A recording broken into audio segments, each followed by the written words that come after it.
দাও, কারণ সে ছোটবেলা থেকে এই শিক্ষাটা গ্রহণ করেছে।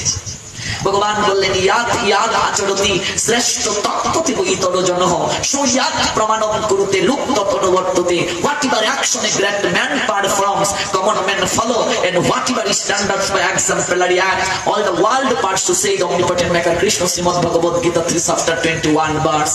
কর্মযুগের 21 নম্বর শ্লোক। এগুলো তো কর্মযুগের অংশ, এগুলো তো সংসারে করতে হয়। আমার মহাপ্রভুর শিক্ষা, ঘুম থেকে উঠেই এক সাধু আরেক সাধুকে প্রণাম দেবে, সবাই সবাইকে প্রণাম দেবে, প্রত্যেকের হৃদয়ে ভগবান আছেন, এটা মহাপ্রভুর শিক্ষা। প্রণাম যদি কেউ প্রদান করে আর যদি কোনো কিছু নাও করতে পারে, তাহলেও তার ধীরে ধীরে কৃষ্ণ প্রেম লাভ হবে। ভগবান গীতার 3টা শ্লোকে প্রণামের কথা বললেন। সর্বপ্রথমে ভক্তি লাভের জন্য, তত্ত্বজ্ঞান লাভের জন্য আমাদের যে কার্যটা করতে হবে সেটি হচ্ছে প্রণাম। মনে রাখবে, তদ্বিদ্ধি প্রণিপাতেন, ভগবান বলছেন পরিপ্রশ্নেন সেবয়া উপদেক্ষন্তিতে জ্ঞানম জ্ঞানীন তত্ত্বদর্শিনঃ। ভগবান নবম অধ্যায়ের 34 নম্বর শ্লোকে বলছেন, অষ্টাদশ অধ্যায়ের 65 নম্বর শ্লোকে বলছেন, হে অর্জুন, তুমি যদি আর কোনো কিছু নাও পারো, প্রণিপাতেন, তুমি আমায় প্রণাম দাও। ভগবান বললেন মাম নমস্কারু, আমায় নমস্কার দাও, অন্তত একটা প্রণাম তো আমায় দাও। ভগবান আমায় এত কিছু দিলেন, আমি তারকে একটা প্রণাম দিয়ে কৃতজ্ঞতা জ্ঞাপন করতে পারি না? আজকে শরীরে শক্তি আছে, মাথা নোয়াও না, এমন একদিন সময় আসবে মন চাইলে, মন চাইছে কিন্তু মাথাটা আর নোয়াতে পারবে না। এই বয়স আমার আসবে কি আসবে না? এই বয়স তোমার আসবে কি আসবে না? না শুধু আমারই আসবে, তোমার আসবে না? ইচ্ছে হচ্ছে গোবিন্দ একটা প্রণাম দেবো, কিন্তু দিতে পারবে না, মাথাটা নত হবে না। বয়স বাড়লে এক জায়গায় বসা যায় না, মাথা নত করা যায় না। এই বয়সে আমরা উঁচু স্থান ছাড়া বসতে পারি না। দেখবে ঘুম থেকে উঠে কত ধনীর দুলাল দুলালি, কত মালিক ঘুম থেকে উঠেই মাঠে দৌড়াচ্ছে, রাস্তায় দৌড়াচ্ছে ডায়াবেটিস সুগার কন্ট্রোল করার জন্য। সারা জীবন একটু হরিনাম করে নাচলে না, একটু মন্দিরে গেলে না, দুটো হাত তুললে না, আর একটু ভগবানের কীর্তন করলে না, তাই ভগবান ডান্ডার বাড়ি দিয়ে দৌড়াচ্ছে। দেখ দৌড়ানো কেমন মজা, যা সকালে ঘুম থেকে উঠে গিয়ে দৌড়া। ভগবান সব পারে গো, সব পারে। এবার কাকে দুষবে? এবার বউকেও ডাকতে হয় না, ঘুম থেকে না উঠলে সুগার কন্ট্রোল হবে না, আপনা থেকেই 4:30 ঘুম ছেড়ে যায়। আর তখন উঠে একটু আরতি করবে, কে কার কথা শুনবে? ভগবানকে একটু প্রণাম দেবে, কে কার কথা শুনবে? তাই ভগবান ডান্ডার বাড়ি দিয়ে ঘুম থেকে উঠে দৌড়াচ্ছে। যা দৌড়া গিয়ে, সারা জীবনে এসি ছাড়া চলিসনি, গাড়িতে এসি, বাড়িতে এসি, ডান্ডার বাড়ি দিয়ে ভগবান দৌড়াচ্ছে। যা মাঠে দৌড়িয়ে গিয়ে সুগার কন্ট্রোল করে আয়। এই বিষয়গুলোকে অনুধাবন করতে হবে। অনুধাবন করতে পারি না বলে আজকে আমাদের এই সমস্যা। আমি হিন্দু, আমি প্রণাম দেওয়ার নিয়মটা পর্যন্ত শিখতে পারলাম না, কি করে প্রণাম দিতে হয়। এর থেকে লজ্জা আমার জীবনে আর কি হতে পারে গো?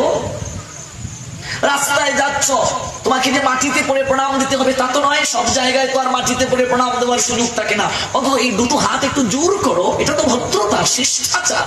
যেমন একটা মুসলমানের সঙ্গে আরেকটা মুসলমান দেখা হলে তারা যেমন সালাম দেয়, তোমারও আমার সংস্কৃতি। রাস্তায় কেউ যাচ্ছে, একটু বলো না নমস্কার, জয় নিতাই। এই দুটো হাত, একটা হাত দিচ্ছ আরেকটা হাত দিচ্ছ না কেন? কারণটা কি? ওরাই পরবর্তী জন্মে পঙ্গু হয়ে জন্মগ্রহণ করে। ভগবান বললেন বিষ্ণু স্মৃতিতে একটা হাতকে লুকিয়ে রেখে অলসতার বশবর্তী হয়ে একটা হাতে যে প্রণাম নিবেদন করে, তার জন্মার্জিত সকল পুণ্য নষ্ট হয়ে যায়। প্রণাম সর্বযজ্ঞের মাঝে শ্রেষ্ঠ যজ্ঞ। একবার মাত্র প্রণাম করলে জীব পবিত্র হয়ে যায়, ভগবানকে যদি কায় মনোবাক্যে প্রণাম দিতে পারে। প্রণাম করার সময় যত ধূলিকণা শরীরের মাঝে স্পর্শ হয়, যত ধূলিকণা শরীরের মাঝে স্পর্শ হয়, স্কন্দ পুরাণ বলছেন রেণুমণ্ডিত গাত্রস্য কণা দেহে ভবতিয়া তাপত বর্ষ সহস্রাণী বিষ্ণুলোকে মহীয়তে। প্রণাম দেওয়ার সময় যত ধূলিকণা শরীরের মাঝে স্পর্শ হয়, তত বৎসর কাল সে ভগবান বিষ্ণুর লোক বৈকুণ্ঠ ধামে বাস করার সৌভাগ্য লাভ করে।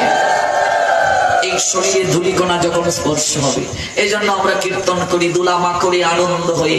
এই না ব্রজের দুলা, দুলা তো নয়, দুলা তো নয়, গোপীর পদ রেণু, সেই দুলা মাখিয়া গেল নন্দের ছেলে কানু। গোপীর পদের দুলা যদি লাগে পাপির গায়ে, সেই পাপি কি হয়? নাচিতে নাচিতে বৈকুণ্ঠেতে যায়।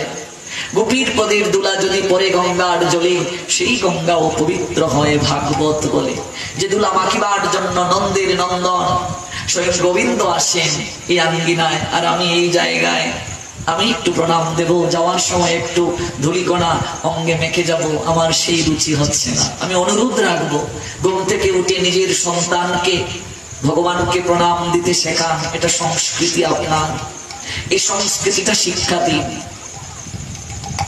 নিজের সন্তান দিগকে বাবা ডাকতে বলবেন, মা ডাকতে বলবেন। পাপ্পা হবেন না বাবা থেকে, বাবা থেকে বাপ্পি, বাবা থেকে বাবু, বাবু হবেন না। আজকাল বাবু নিয়ে এত সমস্যায় আমরা আছি। বাবু এক সময় ছোট বাচ্চাদেরকে ডাকা হতো, এবার সন্তান তার বাবাকে ডাকে বাবু, বয়ফ্রেন্ড তার গার্লফ্রেন্ডকে ডাকে বাবু, গার্লফ্রেন্ড বয়ফ্রেন্ডকে ডাকে বাবু। বাবু খাইছো? এবার কে যে বাবু, আসল বাবু, এই নিয়ে বড় সমস্যায় পড়া হয়েছে। আগেরকার সময়ে দেবীকে বলা হতো লক্ষ্মী, লক্ষ্মী দেবী। তারপর বিবাহের পর বউদেরকে লক্ষ্মী বলা হতো, প্রত্যেক নারী লক্ষ্মী। হ্যাঁ, লক্ষ্মী স্বভাব যার মাঝে সে লক্ষ্মী। এবার লক্ষ্মী শোনা, রাগ করো না, একটু হাসো প্লিজ। এবার গার্লফ্রেন্ড তার বয়ফ্রেন্ডকে বলছে লক্ষ্মী খাইছো? লক্ষ্মী কি অবস্থা বলো? শব্দ কোথায় প্রয়োগ করবে, কোন শব্দের কি অর্থ? পাপ্পা। আজকাল অনেক বাবারা বলে আমরা মডার্ন, এই বাবা ডাকিও না, বাবা আদিম ডাক। পাপ্পা ডাকিও, পাপ্পা। ড্যাড ডাকিও, ড্যাড মানে মরা, মরা ডাকিও মানে মরা, ড্যাড মানে মরা। পাপ্পা, বাপ্পি, বাবু, মম, মা থেকে মম মানে গলে গলে পড়ে যায়। এখানে আসো নাকি কেউ? মম, মম নাই? পাপ্পা আসো? পাপ্পা থাকলে আজ থেকে বাড়িতে গিয়ে পাপা থেকে বাবা হও। পাপ্পা শব্দের অর্থ হচ্ছে পাপি। পাপ্পা সংস্কৃত, পাপ্পা থেকে, পাপ্পা শব্দের অর্থ কি? তোমার বাচ্চা ঘুম থেকে উঠে তোমায় বলতেছে পাপি, তাহলে এর পুণ্য কি করবে? কি পুণ্য করবে সে? একটু অর্থ জেনে ডাকো। তুমি বাঙালি, যেটা ডাকছো সেটা অর্থটা কি? আমরা আজকালকার মায়েরা একটু পড়াশোনা করলে খুব স্মার্ট। মা ডাকিও না, মাম্মাম ডাকিও, মাম্মি। তুই মাম্মি ডাকবে কেন তোকে? মা, মা ডাকের মাঝে যে মধুরতা আছে, অগো মা ডাকলে যে আনন্দ পাওয়া যায়, পৃথিবীর আর কোন ডাকের মাঝে এই মধুরতা আছে? মা ডাকলে ভেতর থেকে একটা প্রসবের বেদনা, কত যন্ত্রণাদায়ক। সন্তানটা যখন মা বলে ডাকে, সকল কিছু মা ভুলে যায়। হ্যাঁ, চোখের জল মুছে সন্তানকে আঁকড়ে ধরে মা ডাকলে। আর আমরা মা থেকে মাম্মি, মাম্মিটা কি ডাক? তুই বাঙালি, তোমায় মাম্মি ডাকবে কেন? মাম্মাম ডাকবে কেন? বাপ্পি, পাপ্পু, বাবা, বাবু, এগুলো কি ডাক? আজকে এই ব্যাকরণের অর্থটা একটু জানো, কোন শব্দের কি অর্থ, কোনটা কোন ক্ষেত্রে প্রযোজ্য। মাম মায়াকার অনুসার, এটা সংস্কৃত শব্দ, এটা অর্থ হচ্ছে আমাকে। মাম্মা, এটা অর্থটা কি? আমাকে, আমাকে, এটা অর্থটা কি? এই সর্বজয়া একটা নাটক সিরিয়াল দিত, এখানে কাকিকে ডাকে কাকিন্স। কি ডাক বলো? কাকি হয়ে গেছে কাকিন্স। যা খুশি তাই একটা দিয়ে দিলে হলো। কাকা, কাকা হয়ে গেল কাকাই। কি বলতো? কাকাই। কিছু বাপ মারা দেখবে বাচ্চাদেরকে বিকৃত করে ডাকে, এগুলো উচিত নয়, এগুলো উচিত নয়। শাস্ত্র এগুলো সমর্থন করে নাই। নামের যদি মহিমা না থাকতো, তাহলে ভাগবতে দেবর্ষি নারদ লুমস মুনিকে অজামিলের বাড়ি পাঠালেন কেন? তার ছোট ছেলেটার নাম নারায়ণ রাখার জন্য। ভাগবত এই লীলা শুনেছ তো? দেবর্ষি নারদ লুমস মুনিকে কেন পাঠালেন? যে এই অজামিল সারা জীবন এত পাপ করেছে, বেশ্যালয়ে গিয়ে ওর উদ্ধারের কোনো পথ নাই। ওকে যদি প্রথমেই গিয়ে ভগবানের কথা বলো, ও তেরে মারতে আসবে, যতটা সে নিম্নগতি হয়েছে। তাই একটা কৌশলে তাকে উদ্ধার করতে হবে। ভগবানের নাম যদি সংকেতেও কেউ ডাকে, আবাসেও যদি ডাকে, তাহলেও তার পাপ নষ্ট হয়। তাই তার ছোট ছেলেটার প্রতি খুব স্নেহ, ওই ছোট ছেলেটার নাম গিয়ে রাখবে নারায়ণ। তাহলে তোমার সন্তানের নাম যদি একটা ভগবানের নামে রাখা হয়, তাহলে কতবার তুমি ডাকবে, এই নারায়ণ, ঘুম থেকে উঠ, এই নারায়ণ, খেতে আয়, এই নারায়ণ, ওয়াশরুমে তো লেট করস কি, এই নারায়ণ। তুমি শুনে যাবে, তুমি ডাকছো কাকে? ছেলেকে। নামটা কার? ভগবানের। ভগবানের নামটা ডাকার কারণে তোমার কঠিন পাপ নষ্ট হয়ে যাচ্ছে। ও আজামিল ছেলের নাম ডেকে বৈকুণ্ঠে গমন করলো, আর আমি বাবা থেকে ড্যাড, মা থেকে মাম্মি, আর আমি নাম রাখি পিন্টু, মন্টু, সেন্টু, কান্টু, বন্টু। এই পিন্টু থাকলে আমায় ক্ষমা করবেন, বলবেন আমার নামটা আপনি পেলেন। পিন্টু মানে পিন্টু মানে দুইটা পিন, পিন্টু। আচ্ছা দুইটা পিন, এটা কি অর্থ বলো তো? সেন্টু, সেন্টু এটা কি নাম? আগেরকার মানুষ কুষ্টি বিচার করত দিন তিথি নক্ষত্র দেখে। ওমা আমি ভুল বলছি গো? জ্যোতিষী দেখে, গুরুদেবদেরকে ডেকে তিথি নক্ষত্র দিন কোন সময় জন্ম নিয়েছে, বাবার নামের প্রথম অক্ষর, মায়ের নামের প্রথম অক্ষর, এগুলো দিয়ে সন্তানের নাম রাখে দিন কোন দেখে, তিথি নক্ষত্র দেখে। আর এখনকার পেটে বাচ্চা থাকার সময়ে স্বামী স্ত্রী দুইজন ঘুমাইয়া ঘুমাইয়া কয়, আচ্ছা আচ্ছা যদি ফুলা হয় ছেলে হয় কি নাম রাখবাই গো? হ্যাঁ, গুগল সার্চ করে দেখে কোন নামটা বালা, তারপর সিরিয়াল দেখে দেখে নাম রাখে। অত অপদার্থের দল আমরা। যে নামকরণ অধিকার কাকে দিয়েছেন? শাস্ত্র। তোমার সন্তানের নামকরণের অধিকার তোমাকে কে দিয়েছে? তোমার সন্তানের নামকরণ করবে শাস্ত্র তিথি নক্ষত্র গুলো দেখে। তোমার সন্তান তিথি নক্ষত্র দিন ক্ষণ ইত্যাদি দেখে নামকরণ রাখা হবে। তুমি ইচ্ছে করে রাখতে পারবে না, নামের মাঝে দোষ আছে। এই দোষযুক্ত নামে যদি ডাকো তোমার সন্তানের অমঙ্গল হবে। এই জন্য গৌরহরি জন্ম নেওয়ার পর নিমাই যখন জন্ম নিয়েছে, জগন্নাথ মিশ্রের কি তার পাণ্ডিত্য কম ছিল? জগন্নাথ মিশ্র কি পণ্ডিত কম ছিলেন? নিমাইয়ের বাপ সচিমা, তার কি জ্ঞান কম ছিল? বাপ মা নাম রাখলেন না কেন? গৌরহরির নাম নিমাইয়ের নামটা রাখলেন না কেন? বাপ মা কাকে পাঠালেন? নীলাম্বর চক্রবর্তীকে ডাকা হলো নামকরণ করার জন্য। নীলাম্বর চক্রবর্তী হচ্ছে সচিমায়ের বাবা। নীলাম্বর চক্রবর্তী এসে দিন নক্ষত্র সকল কিছু দেখে বললেন, জগন্নাথ যে লগ্নে তোমার ছেলে জন্ম নিয়েছে, তোমার ছেলে তো সাক্ষাৎ মনে হচ্ছে নারায়ণ।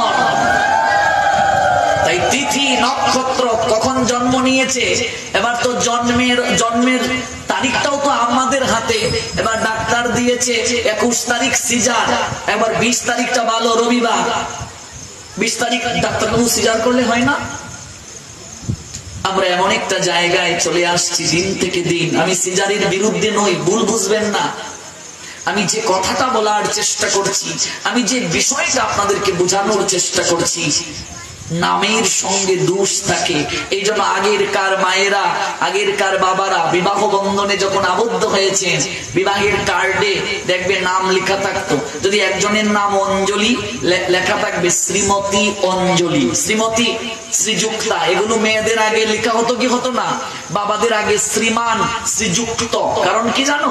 কোন নামের সঙ্গে যদি দোষ থাকে, শ্রী শব্দটা যখন যুক্ত করা হয়, শ্রী মানে রাধারানী, আর শ্রীযুক্ত মানে স্বয়ং গোবিন্দ। এই নাম যখন যুক্ত করা হয়, সেই নাম দোষ থাকলেও দোষ ত্রুটিটা কেটে যেত।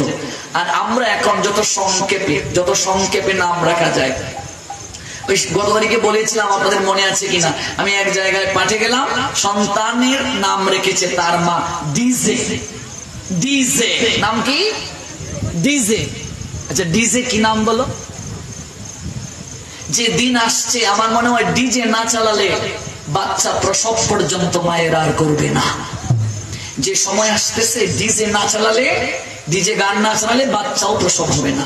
ডিজে গান না চালালে আবার কাজের বুয়ারা কাজ করে না। ডিজে না চালালে সন্তান পড়াশোনা করে না। ডিজে গান না চালালে পূজা হয় না। ডিজে গান না চালালে মায়ের পূজা হয় না, কিচ্ছু হয় না। ডিজে না চালালে প্রসব পর্যন্ত হবে না। আমরা এমন একটা জায়গায় পড়ে আছি, কে এগুলো বলবে বলুন? এই ভাগবতের এই কথাগুলো কে জানাবে বলুন? আমরা তো সবাই লক্ষ লক্ষ টাকা খরচ করে পূজা পার্বণ নিয়ে ব্যস্ত। এই ভাগবতের তত্ত্ব কথা কে শুনবে? আজকে তারা আয়োজন করেছে বলে আমরা উপকৃত হচ্ছি। আমি সবার কাছে অনুরোধ রেখে যাব, গ্রামবাসীর কাছে, বছরে 1-2টা ভাগবত দিন। আমরা যে সবসময় আসতে পারবো তা নয়। যত ভাগবত সমাজে হবে, সমাজ পরিবর্তন হবে। সন্তান যখন জন্ম নেবে সময়টা আগে লিখে রাখবেন, কোন সময়ে সে জন্ম নিয়েছে। তারপর একজন যিনি স্বাস্থ্য তত্ত্ববেত্তা তার কাছে দেবেন আপনার নাম, আপনার স্ত্রীর নাম, তাদের নামের প্রথম অক্ষর, আপনার ওই সন্তানের সময় ইত্যাদি বিবেচনা করে একটা নামকরণ করতে হবে। সেই সন্তানের লক্ষণ থাকবে। এগুলো শাস্ত্রের কথা। আমরা আজকে তিথি মানি না, নক্ষত্র মানি না, দিনক্ষণ মানি না। একজনের কত নাম তার হিসাব নাই। ফেসবুকে এক নাম, বন্ধু বান্ধবের কাছে আরেক নাম, গার্লফ্রেন্ডের কাছে আরেক নাম, বয়ফ্রেন্ডের কাছে আরেক নাম, মা বাবার কাছে আরেক নাম। 3 বাচ্চার মা, Facebook ID I am single. কোথায় যাবে বলো? ফেসবুকে যাকে দেখলাম ক্যাটরিনা, বাস্তবে গিয়া দেখি হে জরিনা। ফেসবুকে যে ঝাক্কাশালী, বাস্তবে গিয়া যখন দেখা করতে গেছে ওমা এগু তো আক্কাশালী। ঝাক্কাশালী ফেসবুক থেকে বাস্তবে আক্কাশালী। আমরা আজকে এমন একটা অবস্থায় গিয়ে দাঁড়িয়েছি। এখনো যুগে যদি কেউ তাদের জীবনকে সার্থক করতে চায়, একমাত্র নিত্যানন্দ গৌরাঙ্গের চরণ ব্যতীত আর সম্ভব নয়। নিতাই গৌরের আদর্শ ছাড়া এই কলিযুগের মানুষের উদ্ধারের আর প্রক্রিয়া নাই। সহজ প্রক্রিয়ায় যদি কেউ উদ্ধার হতে চায়, একমাত্র নিতাই গৌরের চরণ ধরতে হবে। তাই মহাপ্রভু উপদেশ দিলেন, কিবা দিবা কিবা নিশি কিবা জাগরণে, অহর্নিশি চিন্ত কৃষ্ণ বলহ বদনে। অহর্নিশি, এখানে বিচার নাই কৃষ্ণ নাম নেওয়ার। অহর্নিশি চিন্ত কৃষ্ণ বলহ বদনে। আমরা সময় নাই যারা বলছি তারা ভুল করছি। আমরা যারা বলছি বাবা আমরা যদি হরিনাম করি তাহলে সংসারে কাজ কে করবে, তুমি সংসারে কাজ করে করেই হরিনাম করো। ভগবান বলেন নাই যে তুমি জপমালা হাতে নিয়ে একে ঠাকুর করে বসে থাকো। জপমালা একটা নির্ধারিত সংখ্যক করো, বাকি সময় তুমি সবজি আমানি করছো হরিনাম করো, রান্না করছো হরিনাম করো, কাপড় কাচতেছো মুখে মুখে হরিনাম করো। রাত্রে ঘুমানোর আগে 5টা মিনিট হরিনাম করে নাও। মাগো 5টা মিনিট হরিনাম করে রাত্রে শয়নে যাও। হয়তো এই রাতটাই তোমার জীবনে শেষ রাত হয়ে যেতে পারে। যদি ঘুমের ঘুরে মরে যাও স্ট্রোক করে, এই যে হরিনাম করে ঘুমালে বন্ধন হয়ে গেল তোমার বিছানাটা। তুমি যদি ঘুমের ঘুরে মরেও যাও, যমদূতেরা তোমার দেহকে স্পর্শ করতে পারবে না। তুমি যে হরিনাম করে ঘুমিয়েছো, তোমার এই বিছানা, এই ঘর বন্ধন হয়ে গেছে কৃষ্ণ নামের দ্বারা। যমদূতেরা তোমার কাছে আসতে পারবে না। রজব তাই কাপড় কাচতেছে, আর মহাপ্রভু গিয়ে বললেন রজব একটু হরিনাম কর না। রজব বলছে আমার এক গাদা কাপড় পরে আছে, আমার সময় নাই। ভগবান বললেন ওরে সংসারের মানুষ বলে সময় নাই, তুইও বললি সময় নাই। সকল কার্য করার সময় আছে, কেবল কৃষ্ণ নাম করার সময় নাই।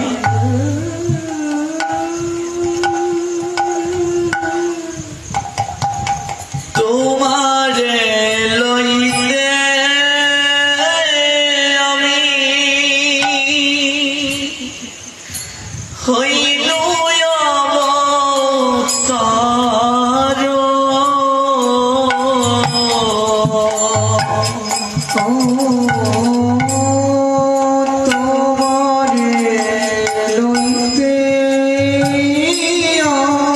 স্বয়ং গৌরহরি বলছেন এই কথা।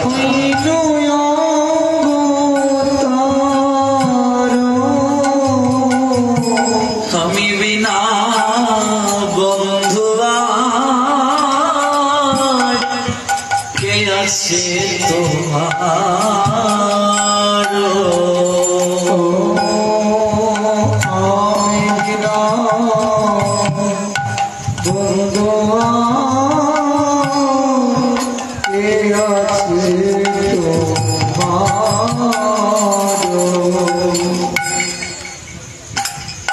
এনেছি ঔষধি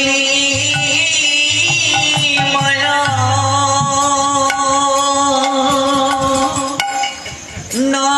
নাশিবার লাগি, এনেছি ঔষধি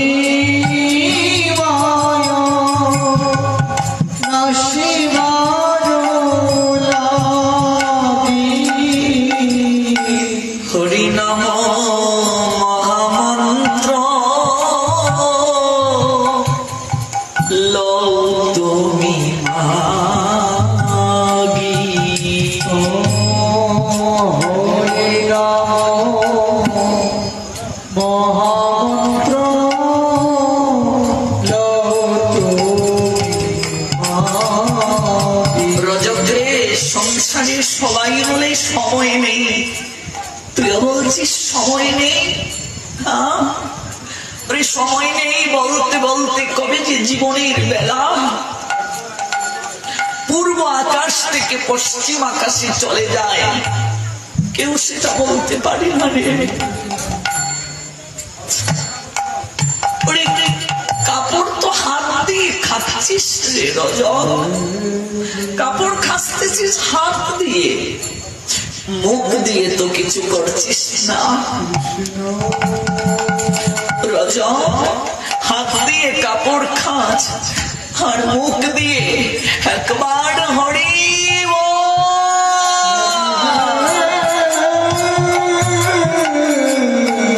মুখ দিয়ে হরিনাম করার, হাত দিয়ে কাপড় খাস। ওমা এতে কষ্ট ছিল, আমার কাজও হলো হরিনামও হলো। এক হাতে কাজ করবে রজব, আরেক হাতে ঈশ্বরকে ধরে রাখবে, পরে যাওয়ার সম্ভাবনা নাই। বানরের বাচ্চাকে দেখেছো মা, তার মাটাকে কেমন করে জড়িয়ে ধরেছে। বানরের বাচ্চা বানরটাকে কোলে নিয়ে একটা গাছের ডাল থেকে আরেকটা গাছের ডালে লাফ দেয়, বাচ্চাটা কি পড়ে যায়? কেন পড়ে না? শক্ত করে জড়িয়ে ধরেছে তার মাকে। ভগবান বলছেন এমন করে এক হাত দিয়ে আমায় ধরে রাখবে, আরেক হাতে সংসারকে ধরে রাখবে, দেখবে কোনদিন সংসার সমুদ্রে পড়ে যাবে না। আর আমরা ঈশ্বরকে বাদ দিয়ে দিয়েছি। ওরে হাত দিয়ে কাপড় খাচ্ছে রজব, মুখ দিয়ে তো কৃষ্ণ নাম করতে পারিস। রজব বলছে না বাপু, আমার দ্বারা হবে না। রাজার বাড়ির কাপড় আমায় সঠিক সময় খেচে দিতে হবে। দেখো কৃষ্ণ নাম করতে গিয়ে কত অজুহাত আমরা দিই। জপমালা নাও মা, কি গো মা, আমার মেয়ের ঘরে বাচ্চা হয়েছে, আমি হাসপাতালে ছিলাম, হরিনাম করতে পারিনি। প্রভুজি একদিন যদি হরিনাম করতে না পারি পরের দিন কি পূরণ করতে পারবো? যদি কোনো কারণে জপমালা নিতে ভুলে যাই, কত প্রশ্ন, কত অজুহাত। কিন্তু সারাদিন ব্যস্ত ছিলাম, মনে নেই। সারাদিন ব্যস্ত ছিলে, খাবার খেতে ভুলে গেছো? আছো নাকি এমন কেউ যে জীবনে কোনো একদিন এমন হয়েছে এত ব্যস্ত ছিলে সারাদিন খাবার খাওয়ার সময় পাও নাই? তিন বেলা তো কি কি খাবার খেতে হয়েছে, তাহলে আত্মাকে কেন তিন বেলা তুমি খাওয়ার সময় আছে, আত্মাকে হরিনাম খাবার দেওয়ার তোমার একটু সময় নাই? তুমি এত ব্যস্ত হয়ে গেলে।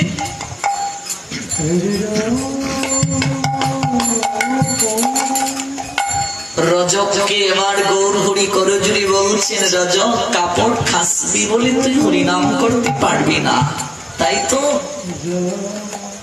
ওরে রজব, আমি যদি তোর কাপড় গুলোকে খেচে দিই। মহাপ্রভু বলছেন দেখো কলিযুগে যে ভগবানকে আমরা পেয়েছি আর কোন যুগে ভগবান এমন হয়ে আসেননি মা। আমি যদি তোর কাপড় গুলো খেচে দিই, তুই কি একবার দুটো বাহু তুলে হরিবল বলবে রাজা?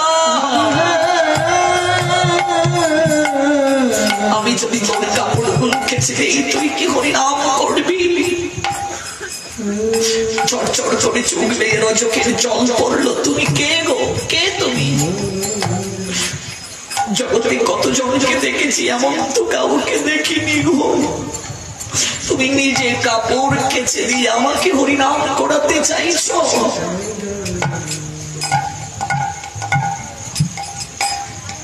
আমি তো ধূপা গো, সমাজের উচ্চ বর্ণের লোক তো আমার কাছেও আসে না, আমার ছায়া মাথায় না।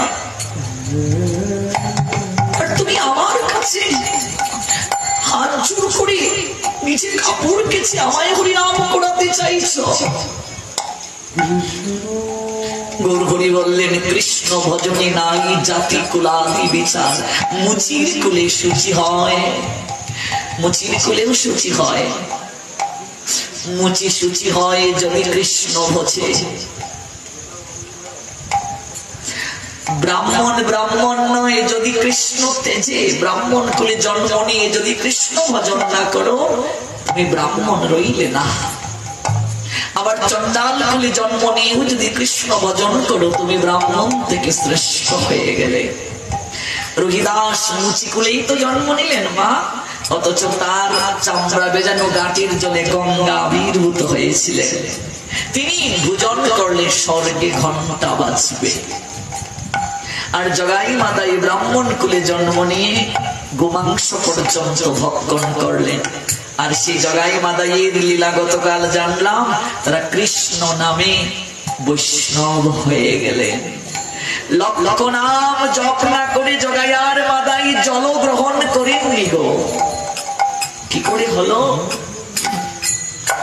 এই নাম কতটা শুচি করে দেখো। গৌর হরি কে তুমি? সত্যি কতে সত্যিকার অর্থের কে তুমি? একবার বলো না, কে তুমি? দুটো বাহু তুলে গৌর হরি বলছেন, আমি কে? একবার আমার বুকে আয়, বুঝবি আমি কে। হরি রজক দুটো বাহু তুলে হরি বলে আমার বুকে আয়, দেখবি সংসারের শত কামনা বাসনার যন্ত্রণা কোথায় যেন দূরীভূত হয়ে গেছে। ওই ভবের ঘাটে আমি সেদিন বইটা নিয়ে আসবো তোর জন্য। একবার যদি তুই বদন করে হরি বল, আয় আয় আয় আমার বুকে আয়। গৌর হরির প্রেমালিঙ্গন পেয়ে রজকের মাঝে অষ্ট সাত্বিক ভাব আসলো। ভগবানের পরশে রজক দুটো বাহু তুলে কৃষ্ণ নাম গাইতে শুরু করলো গো। রজকের স্ত্রী দূর থেকে দেখে বলছে, কি ব্যাপার, কাপড় কাচা তুই? আমার স্বামী পাগল হয়ে গেল নাকি? বাহু তুলে নাচছে আর গাইছে কি, হরিবল বলছে কি?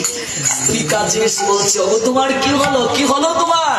যখন স্বামীকে ধরতে গিয়েছে, স্বামীর স্পর্শ পেয়ে ও বাহু তুলে হরিবল বলছে।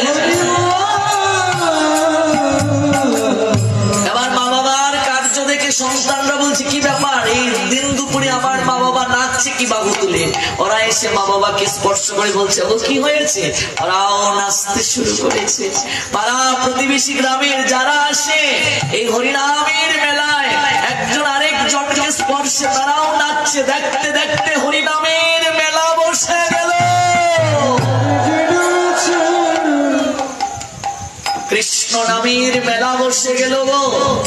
কৃষ্ণ নাম মহামন্ত্রের এটাই স্বভাব, যে জপে তার কৃষ্ণ উপজয় হয় ভাব। যে কৃষ্ণ নামের আশ্রয় গ্রহণ করে, সেদিন থেকে সে ভগবান কৃষ্ণের হয়ে যায় গো, কৃষ্ণের হয়ে যায়। গৌর হরি সেই নাম দ্বারা জগৎকে পরিশুদ্ধ করার শিক্ষা দিলেন। তুমি গৃহে থাকো, বনে থাকো, যেখানেই থাকো, সংসারে থাকো, কোনো দোষ নেই, কিন্তু বদনে কৃষ্ণ নাম করতে হবে। ভগবানের জন্য একটা সময় রাখতে হবে। যেমন পদ্ম জলের মাঝে থাকে, টলমল করে, জল থেকে তুললে পদ্মের গায়ে যেমন জল লেগে থাকে না, তেমনি ভাবে সংসারে থাকতে হবে। যদি কৃষ্ণ নাম করো, তেমনি ভাবেই থাকতে পারবে। মায়ার জল তোমায় স্পর্শ করবে না। যেমন জলের মাঝে নৌকা থাকে, নৌকা জলে ভেসে থাকে, নৌকায় জল ঢুকলে নৌকা জলে ডুবে যায়। সংসারে থাকো, সংসারটাকে এত ভিতরে প্রবেশ করাইও না, তাহলে তুমি সংসার সমুদ্রে ডুবে যাবে। জলে নৌকা থাকলে একটু আধটু জল নৌকার ভিতরে ঢুকবে। এই জন্য দেখবে সেচের ব্যবস্থা থাকে, নৌকার ভেতর থেকে জলটাকে বাহিরে ফেলে দেয়া হয়। সংসারে থাকলে মায়ার জল ভিতরে ঢুকবে। তাই সাধু সঙ্গ হচ্ছে সেচের ব্যবস্থা। সাধু সঙ্গ, সাধু সঙ্গ